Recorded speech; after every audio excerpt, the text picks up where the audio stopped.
அஜித் த்ரிஷா நடிப்பில் வெறித்தன வெயிட்டிங்கில் இருந்த விடாமுயற்சி படம் இன்னைக்கு ரிலீஸ் ஆயிருக்கு. அஜித்துடைய ஆக்ஷன், த்ரிஷாவுடைய சார்மிங் அண்ட் இவ்வளோ நாளாக ஃபேன்ஸ் எல்லாருமே பயங்கர வெயிட்டிங்கில் இருந்த படம் விடாமுயற்சி. ஸோ இது எல்லாத்துக்குமே படம் ஒர்த்தா அப்படிங்கிறத இந்த ரிவ்யூவில் பார்க்கலாம்.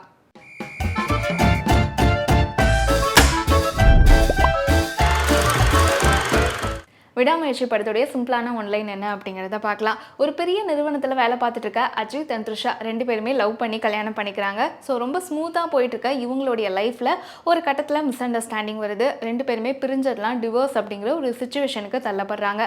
அஜித் எவ்வளோ கன்வின்ஸ் பண்ணியும் த்ரிஷா தன்னுடைய முடிவில் ரொம்ப ஸ்ட்ராங்காக இருக்காங்க. ஸோ இந்த ஒரு சமயத்தில் த்ரிஷா திடீர்னு காணாமல் போயிடுறாங்க. த்ரிஷா ஏன் காணாமல் போனாங்க, அவங்கள யாராவது கடத்திட்டாங்களா, இல்லை த்ரிஷாவுக்கு வேறு என்ன பிரச்சனை, ஏன் டிவோர்ஸில் இவ்வளோ ஸ்ட்ராங்காக இருக்காங்க, அஜித் த்ரிஷாவை கண்டுபிடிச்சாரா? ஸோ இந்த கேள்விகளுக்கான பதில் தான் விடாமுயற்சி படத்துடைய கதை.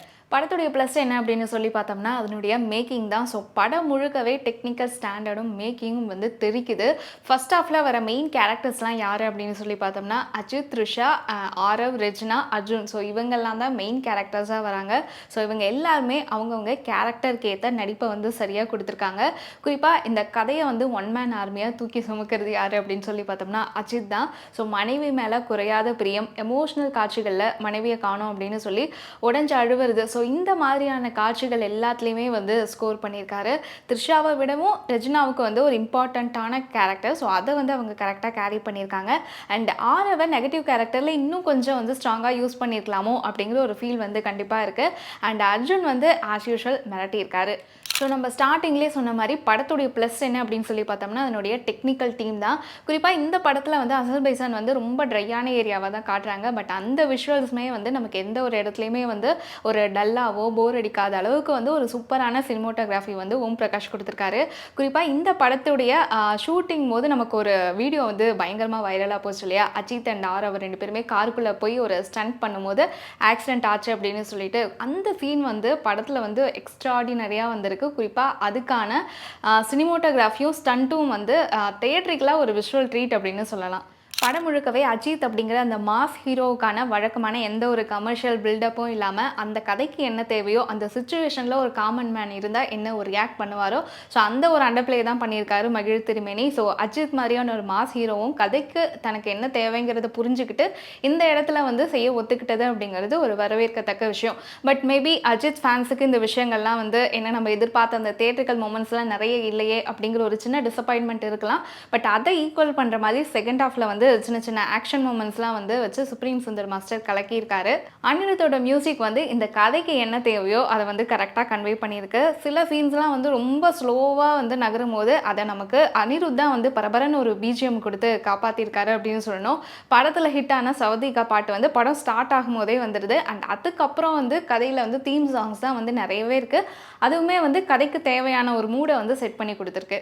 ஸோ படத்தில் ஆக்டர்ஸுடைய நடிப்பு, டெக்னிக்கல் டீம் இதெல்லாம் பயங்கர ஸ்ட்ராங்காக இருக்குது. மைனஸ் என்ன அப்படின்னு சொல்லி பார்த்தோம்னா கண்டிப்பாக படத்துடைய லென்த்து பெரிய மைனஸ் அப்படின்னு சொல்லணும். கிட்டத்தட்ட ஒரு 2.5 hours கிட்ட படம் ஓடுது.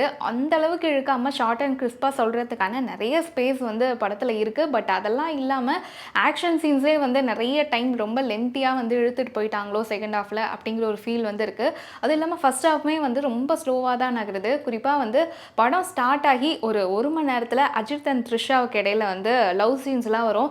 அதெல்லாம் ரொம்ப அதர பழசாக கன்வின்சிங்காக அது என்ன சொல்கிறது ஒரு பொறுமையாக நம்ம உட்காந்து ரசிக்கும்படியாகவே அந்த காட்சிகள் எல்லாம் சுத்தமாக இல்லவே இல்லை. அதெல்லாம் ஏன் அந்த ஒரு மணி நேரத்தை அப்படி நான் லீனியரில் போட்டாங்க அப்படிங்கிறதும் தெரியல. அது தேவையே இல்லை சொல்லப்போனால்.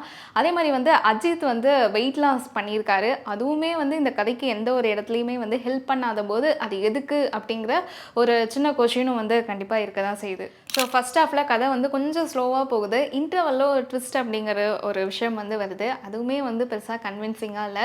ஸோ ஃபஸ்ட் ஹாஃபில் எந்த அளவுக்கு கதை ஸ்லோவாக போகுது, செகண்ட் ஹாஃபில் அதோட லென்த்துமே ஒரு பெரிய ப்ராப்ளம் அப்படின்னு சொல்லலாம்.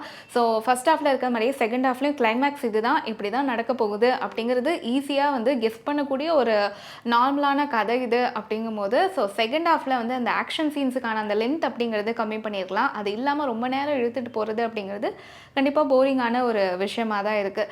ஸோ ஓவராலாக விடாமுயற்சி எப்படி இருக்குது அப்படின்னு சொல்லி பார்த்தோம்னா தமிழ் சினிமாவில் வந்திருக்கக்கூடிய மற்றும் ஒரு ஆவரேஜான முயற்சி இது அப்படின்னு சொல்லலாம். ஸோ படம் பார்த்துருந்தீங்க அப்படின்னா உங்களுக்கு பிடிச்ச விஷயங்கள் என்ன, பிடிக்காதது என்ன அப்படிங்கிறத கமெண்ட்டில் எங்கள் கூட ஷேர் பண்ணுங்கள்.